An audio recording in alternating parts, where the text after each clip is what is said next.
안녕하세요. 시장의 마법사입니다. 자, 윌비스라는 이준석 정치 테마주인데요. 신당을 창당한다는 이제 기사가 나면서 급등하기 시작했는데, 넥스트 아이나 하츠라는 또 기업도 있고 테마주로요. 근데 윌비스 같은 경우에는 전병현 회장이 하버드 로스쿨을 졸업을 했습니다.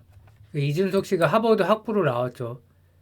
그래서 이제 테마를 엮인 건데, 지금 오늘도 사실 기사가 났고, 이게 이제 며칠 전에 난 기사인데, 어떻게 될지 모르죠. 금태섭, 김종인 회동, 이렇게 있는데, 기업을 이제 펀더멘탈을 먼저 살펴볼 생각인데, 그 섬유 사업과 교육 사업으로 나눠져 있고요. 섬유 사업은 굉장히 옛날부터 했고, 교육 사업은 M&A를 하면서 이제 시작이 된 거고, 매출 비중은 섬유가 77, 교육이 23%, 섬유는 수출, 교육은 내수고요. 섬유 사업의 주요 제품은 니트나 수영복, 그 해외 법인 생산지에서 이제 생산을 하는 거고, 73년 설립해서 89년 상장, 오래됐죠. 근데 2008년에 그 신림동의 한림 법학원을 영업 양수를 하면서 128억, 교육 사업에 진출을 한 거고, 2009년에 윌비스로 사명을 변경을 했습니다. 구 미래와 사람이고 2010년에 최대 주주를 변경을 했습니다. 권성문 전 KTB 회장에서 전병현 씨로, 그리고 2015년에 나무경영 아카데미를 인수했고요. 회계사 세무사 학원으로 유명하죠. 주요 주주가 전병현 씨가 근데 지분율이 높지는 않죠. 자사주가 2% 있고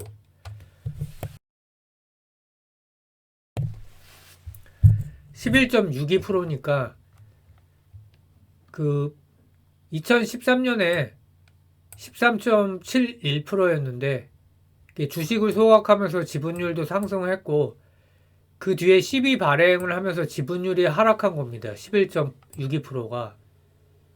그래서 지분을 매각한 기록은 없어요.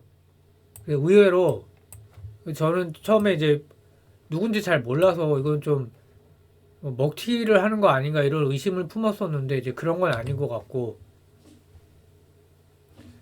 그리고 2017년부터는 경영 일선에서 물러나서 이사회 의장으로만 활동을 했고요.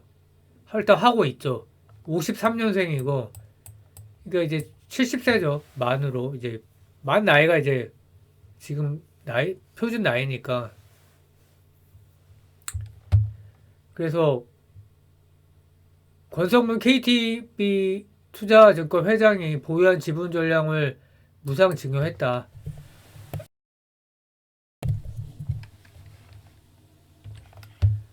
근데 원래가 이제 M&A를 하시던 분이에요. 보면 거의 M&A 1세대 같은데, 그래서 윌비스를 그 당시에 그 매물로 갖고 있었는데, 또 옛날이니까 그때는 섬유가 지금처럼 사양 산업은 아니었겠죠.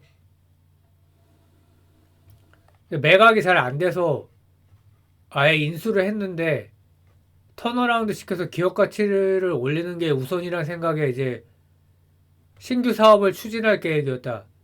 신규 사업 턴어라운드 시켜서 신규 사업 추진하면서 매각을 하려고 했겠죠. 근데 이제 결국 인수를 해서 오래 간 거죠.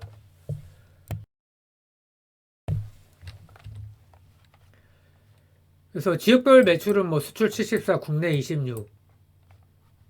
미국 비중이 상당히 크고, 사업을 이제 보면은 섬유 77, 교육 23인데 섬유라는 게 결국 OEM이에요. 근데 좋을 수가 없겠죠. 갭이나 올드네이비, 한스 브랜드인가요?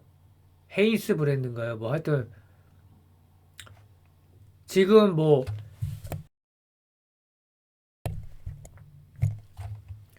재고를 다 줄이는 과정에서 OEM 업체들이 실적이 좀 안 좋죠, 다. 그래서 오더가 감소하고 그래서 이제 실적이 안 좋은 상황인 거고, 교육 사업은 고시학원 인수하고 이제 또 회계사 세무사학원 인수하고 연간 실적을 보면은 실적에 뭐 이렇게 특별한 추세는 사실 없어요.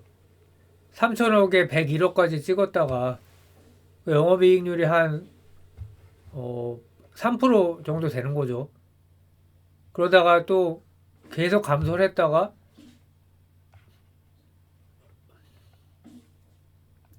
계속 최근에는 또 계속 감소를 하고 있죠. 그래서 올해도 좋은 상황은 아니고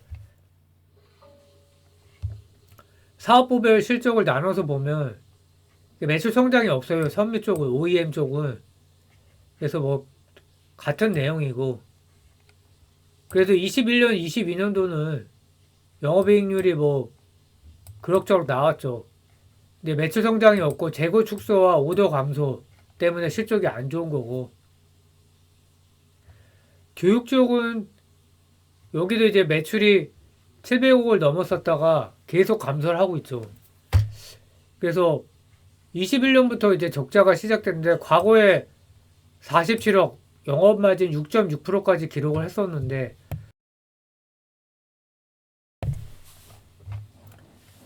실적이 안 좋아지고 있고 그 21년부터 올해 상반기까지 적자다. 공무원 응시가 감소를 하고 있다. 근데 아무래도 뭐 지배적 사업자가 아니다 보니까 경쟁에서 좀 밀린 거 아닌가 이렇게 추측을 하고 있고 뭐 공무원에 대한 선호도 감소 이런 감축 기조가 있다. 뭐 정권이 바뀌면서 근데 뭐 메가 스터디 교육이 또 공단기를 인수하려고 하고 있잖아요. 그래서 제가 볼 때는 경쟁력이 좀 부족한 거 아닌가 이제 그런 생각을 하고 있고요. 반기까지 봤을 때 작년에 영업이익률이 4.54%까지 나왔었단 말이죠. 선미사업부가. 그러니까 꽤 괜찮은 비즈니스였는데 그러니까 OEM이 부진한 게 결국은 재고 축소, 오더 감소 이게 경기 침체 때문에 계속 되고 있는 거죠. 월마트나 뭐 타겟도 그렇고 의류 브랜드 뭐 나이키나 그런 데도 그렇고요. 근데 교육 사업 같은 경우에 둘 다 이제 매출은 빠지고 있죠. 교육 사업도. 그래서 매출이 빠지면서 이제 영업이익 적자도 커지고 있고 오늘 3Q 실적을 발표를 했는데 3Q만 봤을 때 매출이 또 감소를 했어요. 4.8% 감소. 근데 영업이익은 4억 정도 4억이죠. 4억 400만 원 흑자 전환을 했고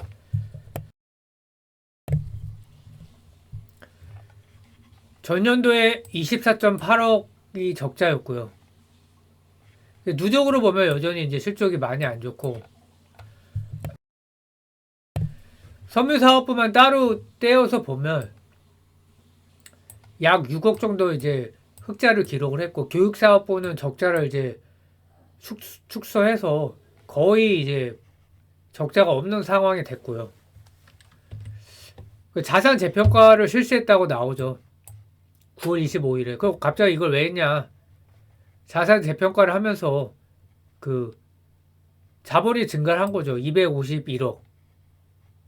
재평가 잉여금.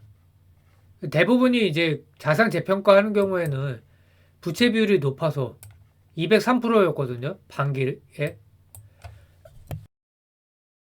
170% 정도 되다가 계속 올라가다가 다시 3Q에 170%로 낮아진 거죠. 자본이 251억 증가하면서. 그래서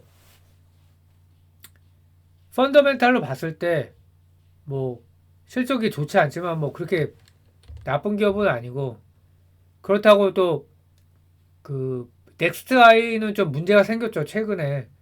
그래서 이 회사는 뭐 당장 그런 문제가 생길 것 같지는 않아요. 최대 주주 지분이 높지는 않지만 뭐 먹튀할 것 같지도 않고 그리고 작년까지는 또 흑자를 냈었고요. 그래서 뭐 테마주니까 그건 각자 알아서 접근을 해야 될 것 같고 펀더멘탈이 좋지는 않다. 실적이 좋지는 않다. 근데 펀더멘탈 자체가 없는 기업은 아니다. 근본이 없는 기업은 아니다. 이렇게 결론을 내리겠습니다. 감사합니다.